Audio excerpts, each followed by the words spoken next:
प्यारे बच्चों, आज हम अपशिष्ट जल कारण और निपटान पाठ के प्रश्नोत्तरी को करेंगे। इसमें पहला है रिक्त स्थानों की पूर्ति कीजिए। नालियाँ प्लास्टिक और ठोस कचरे के द्वारा अवरुद्ध हो जाता है। दूसरा है घरों द्वारा निर्मुक्त किया जाने वाला अपशिष्ट जल दूषित जल कहलाता है। तीसरा, बाहित मल में जीवाणु खाली स्थान रोग उत्पन्न करते हैं। बच्चों, इसमें हैजा और टाइफाइड भरा जाएगा।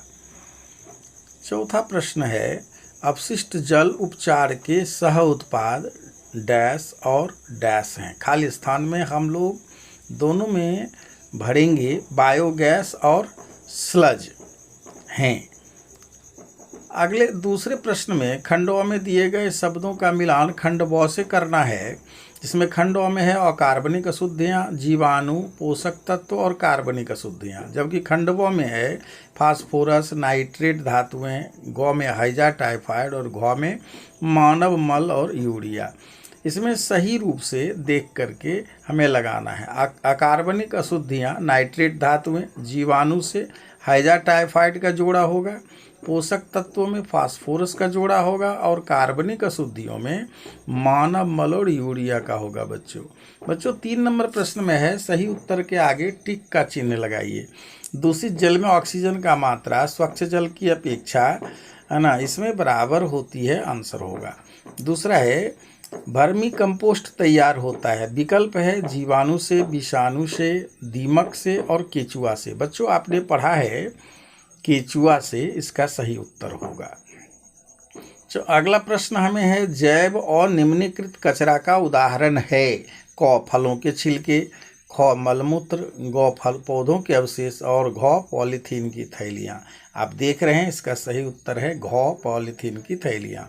अगला प्रश्न है दूषित जल जनित रोग है। क रेबीज, ख डेंगू, ग रक्त अल्पता और घ हैजा। बच्चों, इसका सही उत्तर है हैजा। आगे हम देखेंगे 5वां प्रश्न में निम्नलिखित में कौन सा दूषित जल उपचार का उत्पाद है। क बायोगैस, ख स्लज, ग बायोगैस एवं स्लज और घ जलवाहक। बच्चों, इसमें इस प्रश्न का सही उत्तर ग है, बायोगैस एवं स्लज, क्योंकि ये दोनों ही निकलते हैं। अगला प्रश्न है निम्नलिखित में कौन सी जल जनित बीमारी नहीं है। क हैजा, ख टाइफाइड, ग दमा और घ पेचिस। इसका सही उत्तर दमा होगा, है ना बच्चों।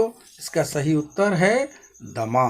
आइए बच्चों, हम अगले प्रश्न में आते हैं। 4 नंबर में जल जनित किन्हीं 2 रोगों के नाम लिखिए। आप देख रहे हैं 2 नाम हेपेटाइटिस और पेचिस लिखे गए हैं। आप इसे ध्यान से नोट करेंगे। 5वां प्रश्न है दूषित जल क्या है, यह कहाँ कहाँ से निकलता है।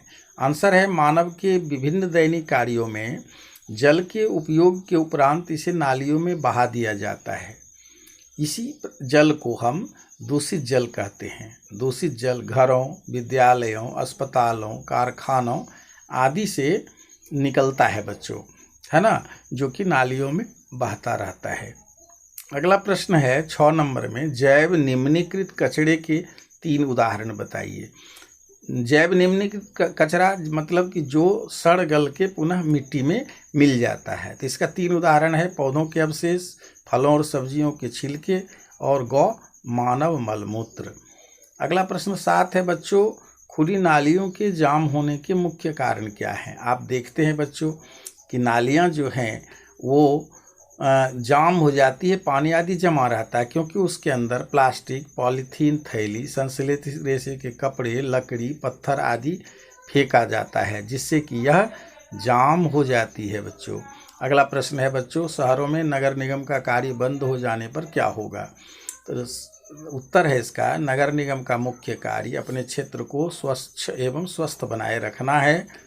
यदि नगर निगम का कार्य बंद हो जाए तो संपूर्ण नगर क्षेत्र में कूड़े और कचरे का जमाव हो जाएगा और इससे क्या होगा कि नगरवासी बीमार हो जाएंगे बच्चों।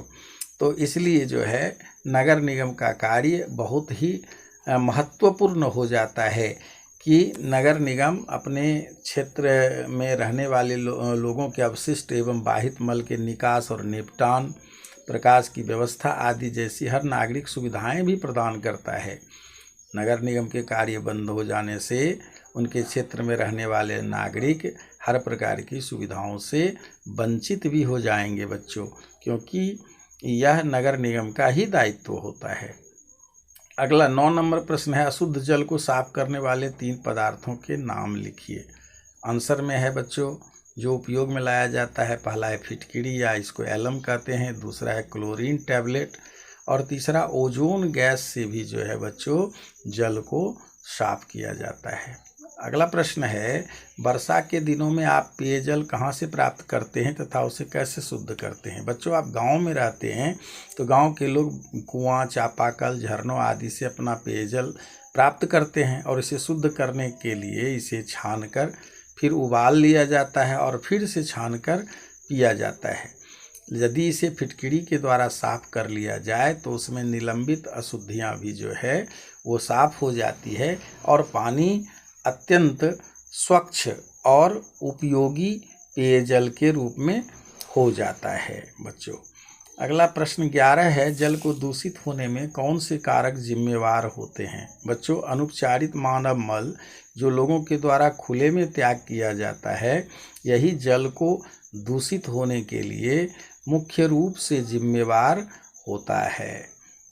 12 नंबर प्रश्न है, आप अपने घर तथा विद्यालय से निकलने वाले वाहित मल का निपटान या उपयोग किस तरह से करेंगे। बच्चों, घर अथवा विद्यालय एक एकल जगह होता है जहां से वाहित मल का निपटान सेप्टिक टैंक के प्रयोग से ही किया जा सकता है। साथ ही इससे जो जल को अलग कर निकाला जाता है, इससे हम किचन गार्डन में जो पौधे हैं उसकी सिंचाई के काम में हम उपयोग कर सकते हैं बच्चों, है ना। अगला प्रश्न है बच्चों, प्लास्टिक का उपयोग आज हर जगह खाद्य सामग्री कच्चा या पक्का के रखने में किया जाता है। उपयोग के बाद इसका सही निपटान कैसे कर सकते हैं। आंसर है बच्चों, आप जानते हैं कि प्लास्टिक जो है वह जैव और निम्नीकृत कचरे की श्रेणी में आता है, अतः उपयोग के बाद इसे अलग संग्रह करना चाहिए और चूँकि यह नष्ट नहीं होता है इसलिए इससे भूमि भराव का कार्य किया जाए।